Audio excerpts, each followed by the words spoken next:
All right, what's happening? Ward Wrestling Live here with number 4, man. It's like the good old days, like 3, 4 months ago. We were knocking 4 out a day with great people in the wrestling world. I'm over here. I'm usually upstairs. It's easier to do this, but we are going live. So I've got the great Brian Preece and Dan Blanchard with me tonight. If you don't know who they are, look them up. You'll know who they are. Dan Blanchard up top was the junior world team coach. He is also has a child that's coming up in the wrestling world. He was blogging. He's always coaching with his kid. He ends up meeting Mr. Brian Preece, who there's a long biography for him. It's a little bit longer for the wrestling world, but if you go up and Provost, Utah, and you look him up and you look his lineage up, and you'll see a longtime member of the wrestling family as well.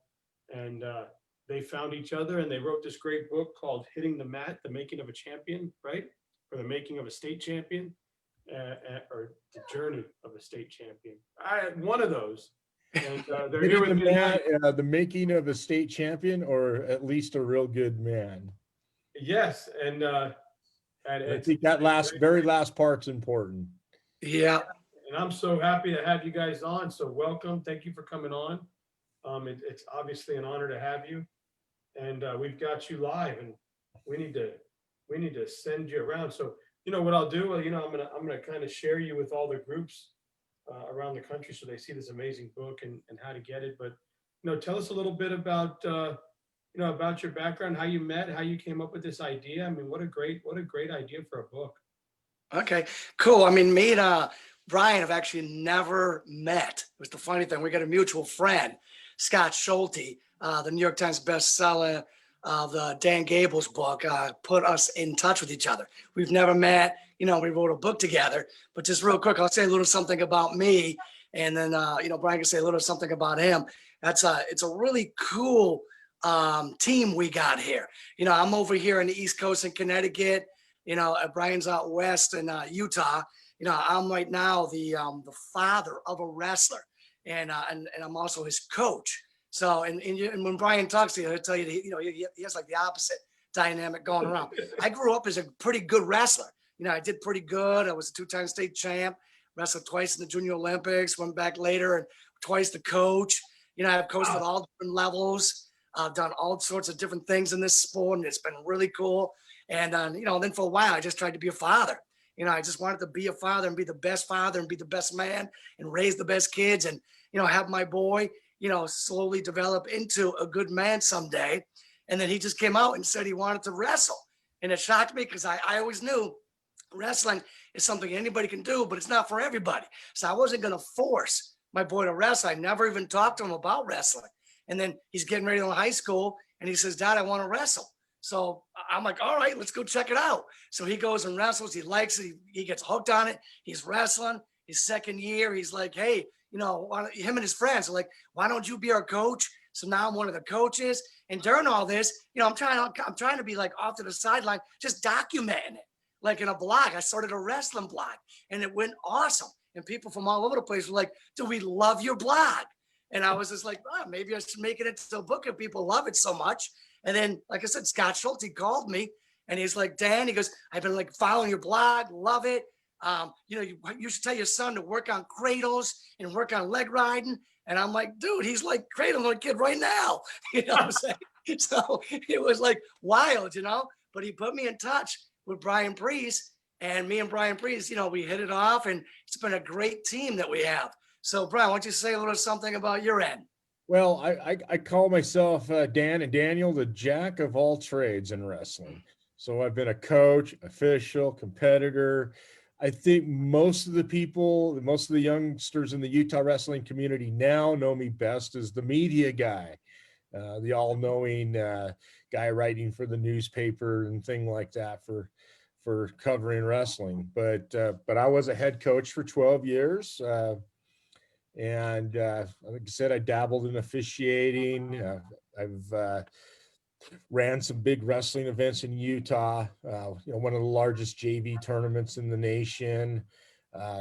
So I do a lot of different things, but I grew up wrestling. My father was one of the most famous wrestling coaches in Utah, Dennis Preece. He won 9 state titles in 12 years at UNA High School, which is one of the dominant programs in Utah still today. He didn't set the bar too high for you. Yeah, and my sister's won 6 state titles as a volleyball coach. So I am definitely the weakest coach of the Preece clan.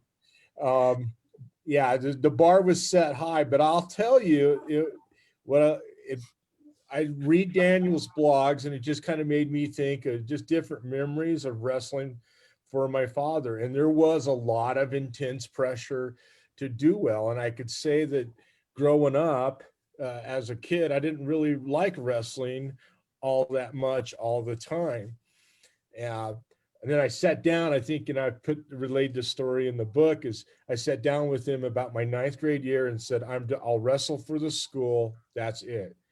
I'm not going to do freestyle. I'm not going to do club. I'll do what I call November to February wrestling, and I am done. And then I'm off golfing, skiing, hanging with my friends, working my job at the grocery store. And something happened. I actually started enjoying wrestling a bit. And then I went into teaching and coaching, and that's kind of where I'm. And then 35 years later, here I am. It's amazing how much I've heard that. I mean, even girls and boys, they'll be like, I was 12 years old and I thought I'd never do it. And then I went to one practice and it was just, that was it. I never wanted to leave it. Yeah. My girlfriend, it was like my boyfriend. I just found him and that was it. Mine was just kind of an opposite thing in a sense, because I got drugged around to these meets because my dad ran the Little League program too. So I was there whether I wanted to be there or not. And then when I got a little bit older, I just said, this is it. I really enjoy wrestling for my colors, for my high school, and hanging out with the friends and stuff like that. But, and now, like I said, it was a less is more moment for me. And then I really fell back in love with the sport and all the good things wrestling does for a person. That's awesome. So Dan, so you're blogging. I mean, you're just basically just, I guess these days people would be vlogging it with the video, right? They'd be vlogging it. So basically you're doing the same thing I've done. I have a YouTube channel that I don't really market, but it's one for Daniel, my older one. And I've stored every one of his matches there that he's ever wrestled. And, cool. So it's basically, you were doing the writing version of what I was doing. You're saving all the memories in a blog, and you're writing what he was doing, and you're writing what you saw, what you think he could have done better. I'm sure you're putting down notes for yourself, and it's just becoming a visual for people to see the direction of growth that your child is going through, right? Oh, absolutely. I mean, I had a teacher one time. I think he said something, maybe Hawthorne might have said something like, I never really know what I think about something until I write about it. And that's kind of where I am. So if I could back up a little bit, like I went through that journey as an athlete. I know what it was like to be a wrestler, to get beat up and to find my way to the top, claw, fight and scramble to the top. I know what that was like. And then I know what it was like as a coach, to go through it and talk to fathers about their sons, or maybe daughters. I know what it was like as a coach, but I got to tell you, when it became my turn to be the father on the side or in the stands and watching my son go through it, it was a totally different ball game. And I don't know what made me pick up the pen and start like just taking notes. And I mean, I had like a pen and a little notebook in my pocket, but I would take little notes, during practices, wrestling practices that I was watching, or matches or tournaments or whatever that I was watching. I'd be taking little notes and then going home that night or getting up real early the next morning and just writing pages and pages upon, what was going through my head. And it made me really think deep about what it was like to be the father of a young boy. And it was all new for him. It was all new for me being the dad. And I thought a lot. I thought very deep on about the whole like wrestling, using it as a vehicle to like create character, build character and build a better man. And man, am I just so glad that I did that now. And I took up the pen, started writing, and eventually, got on, did the blogs, got a following. People were just falling in love with it. And, I was writing, profound stuff about building a good young man through the sport of wrestling. And very fortunate to have found Brian Preece as well, because we come at it from such different angles. Like Brian's already retired. I'm 51. I fell in love with wrestling right away. Brian's dad was in the picture for most of the part. My dad wasn't in the picture. And I remember I went to one wrestling practice right before my freshman year in high school, went to a second wrestling practice. I knew like 3-4 moves. And I went to a wrestling tournament on Saturday and won the tournament, took first place. So I was like, I'm hooked. I'm like in a few months when I'm a freshman, I'm wrestling. You know what I'm saying? Yeah. So that was that. And my son, the same sort of thing. It was like September. We bought him the preseason. He tried a couple wrestling practices out. He's like, Dad, I love it. You know what I'm saying? So I didn't have a father in the picture driving me. And I wasn't the father in the picture driving my son. You know what I'm saying? So me and Brian come from totally different places, but we kind of fall into the same path. I mean, we both became educators, coaches, and tried to be real good fathers. Well, it's the one thing that I've learned, and it's one thing that I've learned so much about wrestling is you could be from two different worlds, but it brings so many great people together. So now I'm guessing that your stories met Brian's stories, and together your stories kind of made this book, right? Yeah. Oh, absolutely. Like I'm sorry, Brian. I threw in my story, and Brian, he's got such a wealth of like knowledge and experience that anything I say, he can come back with amazing stuff. Brian, what do you think of all these accolades he's throwing upon you? Well, that's nice. Daniel's he's a good man, and but I think his story is the driving story. His story with his boy Dakota, and my part of the book is kind of a reaction to Daniel's stories. Daniel will send me the blog post for that week, and I'll read it a couple times, and then it'll just bring up a memory. And like I say, for the fans of the of the book, Daniel's and Dakota's stories is unique, and my stories are unique, but mine is a sort of reaction to Daniel as I read his blog and the memories it'll bring up. And some of them are of me coaching, and some of them are me as a competitor wrestling for my father, or my 1-year foray as a bad college wrestler, so there's a whole bunch of different things. So I hopefully, the Utah fans will learn a little bit more about my father and a little bit more about me as they learn a lot about Daniel and Dakota and, that father-son dynamic. And it's great. Who do you think is best? Who needs to have this book in their hand, and why? If you're talking about your book right now, and there's athletes out there listening, or sport parents out there listening, or dads of wrestlers, that's an easy answer for me anyway. Dads of wrestlers, and I guess there are a lot of moms are involved too, but you hear Daniel's stories with Dakota.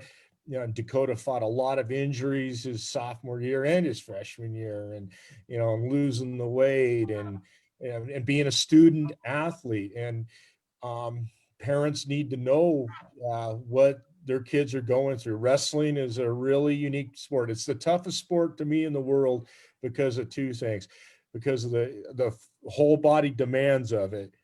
Getting beat up, and it's almost like running a mile with somebody on your back, right? But at the same time, the nature of the competition, it's totally one-on-one. When somebody goes to a dual meet, they know exactly who won that match and exactly who lost. And nothing against like a cross-country meet, because cross-country is a great sport. But he finished 15th in a cross-country meet. That's pretty good. But people don't know what does that mean, 15th? How many competitors were there? But on that dual meet, on Thursday night, they know who won and who lost. And a lot of young men and women, they can't really take that. There's this enormous pressure with being a wrestler. And since my dad was a famous wrestler, I felt a lot of pressure. I better win. Yeah. So how do you, Dan, Can I piggyback, Dan? Can I piggyback on that real quick? yeah, I fully agree with Brian. Anybody who's wrestling, any fathers of wrestlers, that's absolutely the primary, the niche. But the secondary niche or secondary market would be like the family of the wrestler. And I would say definitely particularly the mother, because many mothers are worried about their sons, being hurt, especially if they go to a match and they don't understand it and their kid's shoulders way up like that, they're being twisted and bent. So many mothers get worried and they kind of don't really want, they're afraid their boy's going to get hurt. So they hesitate. The boy comes home and says, I want to wrestle. And the mothers many times hesitate and say, I don't really want you wrestling. But the thing is, in most cases, your boy's going to be fine. He's going to feel some pain, maybe a lot of pain, but he's going to be fine. And he's going to build him into the man that the mom wants him to be. So the mothers, most mothers are not aware of this. So that would be the secondary market. And I can say too, just to piggyback here is, Daniel's wife, maybe she was probably in a different place than my mother, who was the wife of a wrestling coach. So it was kind of like, she knew a little, more about what to expect with injuries and weight loss and things like that. But as I kind of read through Daniel's blogs, mom wasn't always right, Daniel, always sure that this was the best thing. She was worried. Boy is starving to death, or he's, what's going on here? Yeah. So I mean, what's so we don't want to read the book to everybody, obviously, but what is one of your favorite stories that you look back at that's in that book that you're like, wow, I remember that day, I remember that match, I remember that moment, or I remember that time. You know what, Dan? I think that in the beginning of hitting the mat, something very special takes place. I'm driving my son preseason, a couple days a week. I'm driving him to a wrestling club that's about 45 minutes away. So twice a week for 45 minutes there, 45 minutes home, I have a captive audience with my son. And just the two of us are talking about what it means to wrestle, what it means to suck it up, what it means to be a real man. And there was so many life lessons in those 45-minute car drives, it's in the car where my son couldn't run away or go play video games and tune me out. You know what I'm saying? Yeah. It was just in him. That was it. And I really, really love that part of our time together. And I love that part of the stories as well in the wrestling book of Hitting the Mat.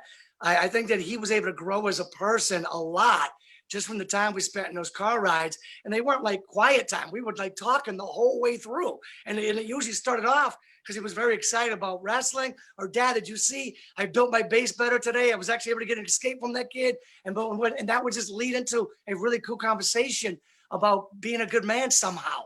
So I thought that was really cool. What were you thinking, Brian? Was there something that stuck out to you? Yeah, and I loved that, Daniel's and Dakota's car ride conversations. I'll tell you, for me, mine most memorable experience with my father came more as an adult. And I shared it in the book when I was having a kind of a tough time with a relationship with a girl I really wanted to marry at the time. And it wasn't working out well. It was like, I really relate to that movie, 500 Days of Summer. Okay. I was like Tom in that movie, for those who've seen the movie. And my dad noticed that I was just really having a rough time. And I remember we almost came to blows. I wanted to leave the house, and he said, Brian, I want you to stay. And he ran across the street and got this psychologist that lived across the street and brought him back to the kitchen. And I was the good son, and I stayed and waited. And I talked with the psychologist. Didn't really help me one iota, really. But what I realized was the depth of my father's love for me. Yeah, I mean, here's a guy with a large ego who pretty much thought he knew everything, and he realized he didn't know everything, and that's why he went across the street to get the neighbor.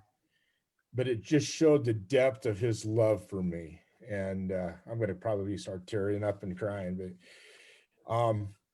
and he gave me some real good advice. It's going to come out in book 2 that I'm going to share in one of the chapters that eventually led me to the woman I'm married to now. Success. But that was kind of to me a very precious memory of my father and I that I shared in the book.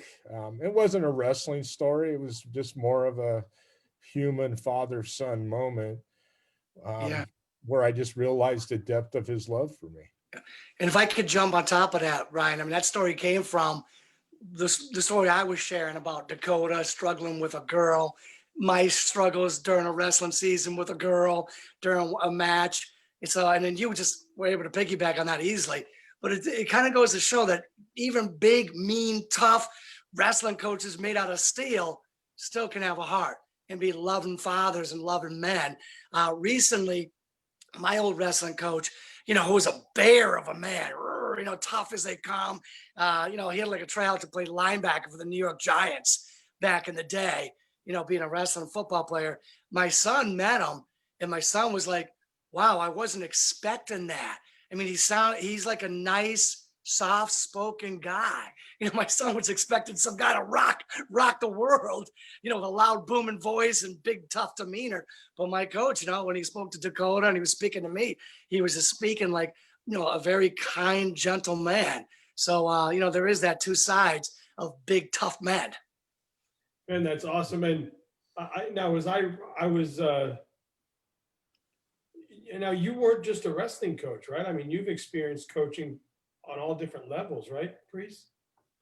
Yeah, I'm a baseball. I've coached baseball for a lot of years, football for a lot of years, golf even.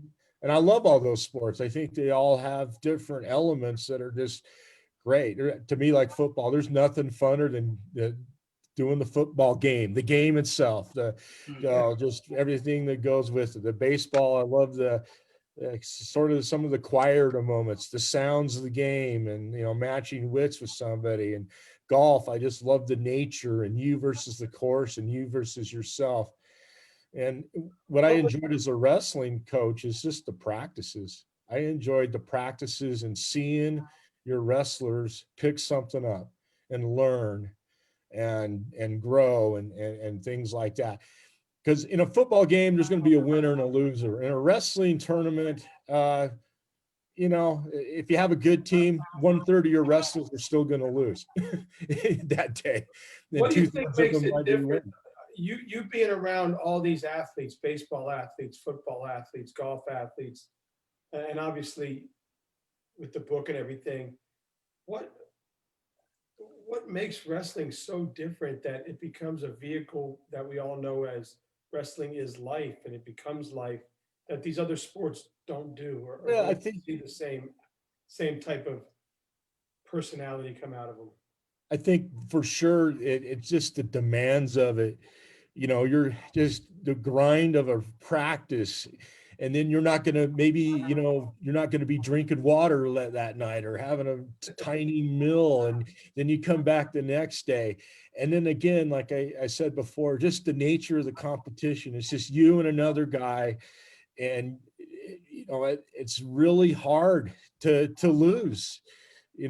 People see who lost the match, and who won the match, and that I've had football players, big, strong football players, all state, all region football players tell me, I can't handle this, coach. I can't handle the pressure.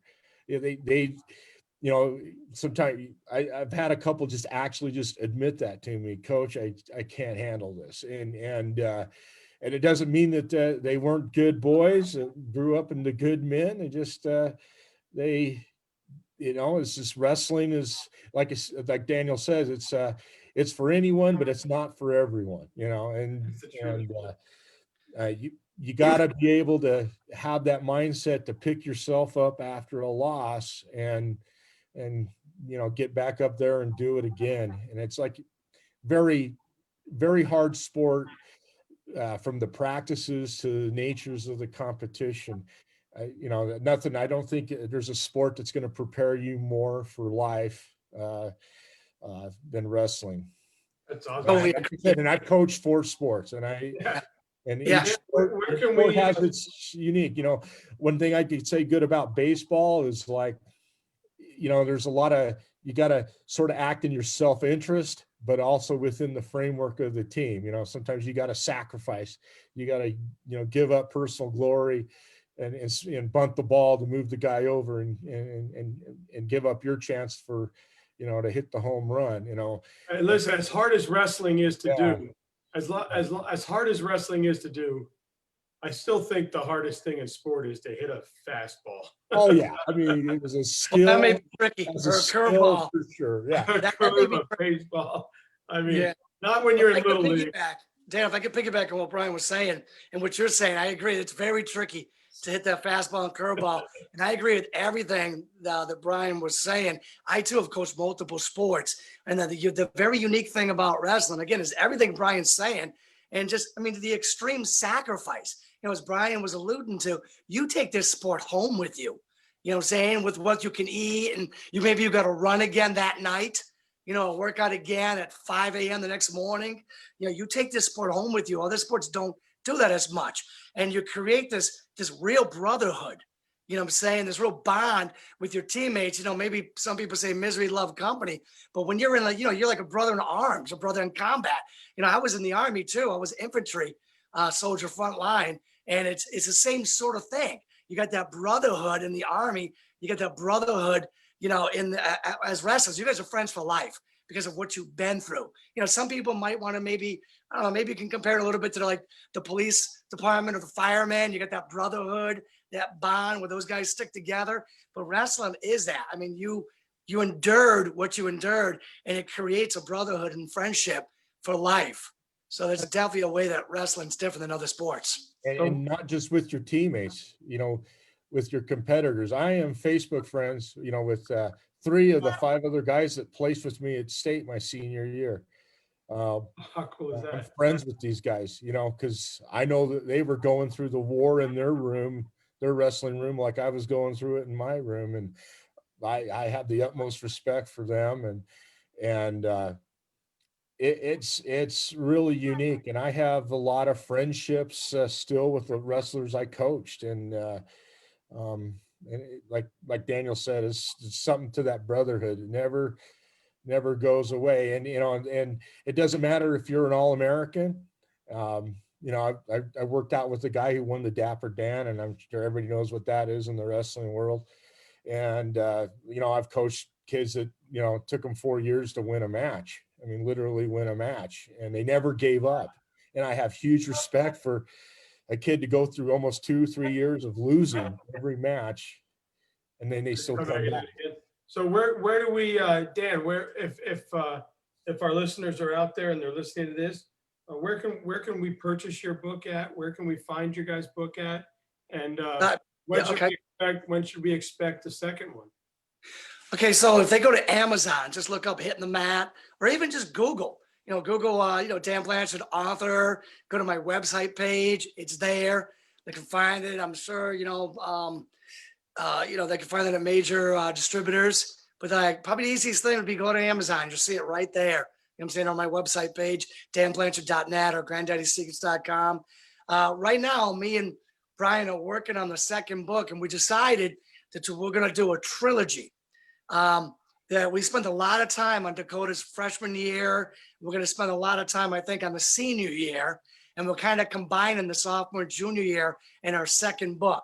So Dakota's sophomore year my son Dakota's sophomore was last year, and we pretty much got a nice working rough draft already done with that. And then right now, in the middle of this COVID time, is my son Dakota's junior year. So we got to see how this plays out. We'll probably have it done. This second half of the book done maybe late spring, early summer. We'll probably could be hitting the bookstores and Amazon probably by this summer with the second book. The and then first one is your son up through freshman year. Freshman year. Nice. And we're going to continue Second to book, see. sophomore, junior year. Nice.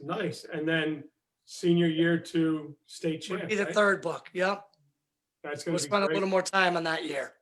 All right. Well, I have a few questions for you guys. Are you guys ready for this? Yeah. Sure. Do we like glazed donuts or chocolate cake donuts? Both. Both. Both I is was good. thinking the same thing. Those are my two favorite kinds of Both donuts. is good. Hilarious. Both is good. Both is Yeah, good. both sounds good. You guys prefer ankle picks or high C's? I think I like ankle picks. Me as well. Israel, perfect. Hey, so let's But say, I coached the high C, but as a move to do as a wrestler, ankle pick. you guys go French fries or tater tots? French fries. Fries mostly. Fries I mostly. don't mind tots. I'm a big man. I don't Yeah, mind. I don't mind. Mix them together for me. Throw some bacon on there. I'm good, right? Bacon is good. Yeah. Bacon and cheese. No doubt. You guys coach the half or the cradle? I'm a half Nielsen guy. Yeah, definitely more of a half Nelson guy. I like it. You guys go hot coffee or iced coffee? Oh, hot coffee. I'm a Mormon, so I avoid coffee. No coffee for you. It's against the word of wisdom. That's the word of wisdom. Those are the Church of Jesus Christ of Latter-day Saints. They'll know that one. They don't allow coffee there, huh? Yeah, it's not something. And I've tried coffee before and I didn't like it. And that's okay. I'll be better off. Hot chocolate. Arm throw, arm drag. Ooh, that's a good one. Both. Oh, Yeah. I'm an arm drag guy. all right, here we go. Lucky Charms or Captain Crunch? Oh, Captain Crunch. I'm crunch berries. Crunch berries. Heck, There you go. Berries only, right? berries. that. Oh yeah, yeah. You eat the regular crunch and leave the berries in there, and then you eat the berries out.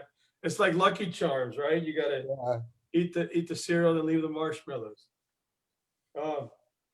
Let's see what else. I like this. This is fun. Let's go single or blast double. Ooh, blast double. Again, love to coach both moves, but as a competitor, I was more of a double leg guy. All right, deep dish or thin crust? Oh, deep dish. The Again, Mormons don't eat pizza. Both. I do like got a good really thin good crust thin- pizza. We got really good thin crust New Haven pizza in Yeah. Connecticut. That's pretty famous. You guys got. yeah. Or I mean, you two can Daniel's- meet in the middle. You two can meet in the middle at Chicago and have some. Yeah, there you go. yeah, but I'm gonna give this one to Daniel because being on the East Coast, much better pizza out there in Utah. What's You want to get prime rib, we're the place. But what's Oh, the yeah, delicacy in Utah? what was that? What's the delicacy in Utah? The delicacy in Utah. Well, we're very proud of our fry sauce. Fry. A mixture of mayonnaise and ketchup. Oh, It was hey, invented in Utah. is that what they say? Yeah. And supposedly in Utah, everyone eats 2 pounds of rabbit meat a year on the average, but somebody must be doing my share. But hey, this is a place for prime rib and the fixins, okay? But I believe that fry sauce was developed. Potatoes, potatoes. We're close to Idaho. Anything with potatoes is good. That's great, man. Hey, you guys have been a blast, man. I thank you so much for coming on. I hope we can stay in touch and let's do the series, man. I'd love to do it. Yeah, sounds good. Yeah, you've been awesome, Dan. It'd be great. Man. Let's do it again. And when your next book comes out, let's do it again. Absolutely. Absolutely. Right. Hey, if you guys have any athletes you want on from your school, from your club, from up in Provost, from up in Connecticut, right? Yep. Yeah. Yeah, that'd be great. I got some in mind I could send you. Yeah, let's do it, man. I'd love to shout out your teams and your kids. It'd be my pleasure. Cool. Thank you. Thank you, guys. You guys have a great night and have a great holiday. You as well. Happy holidays.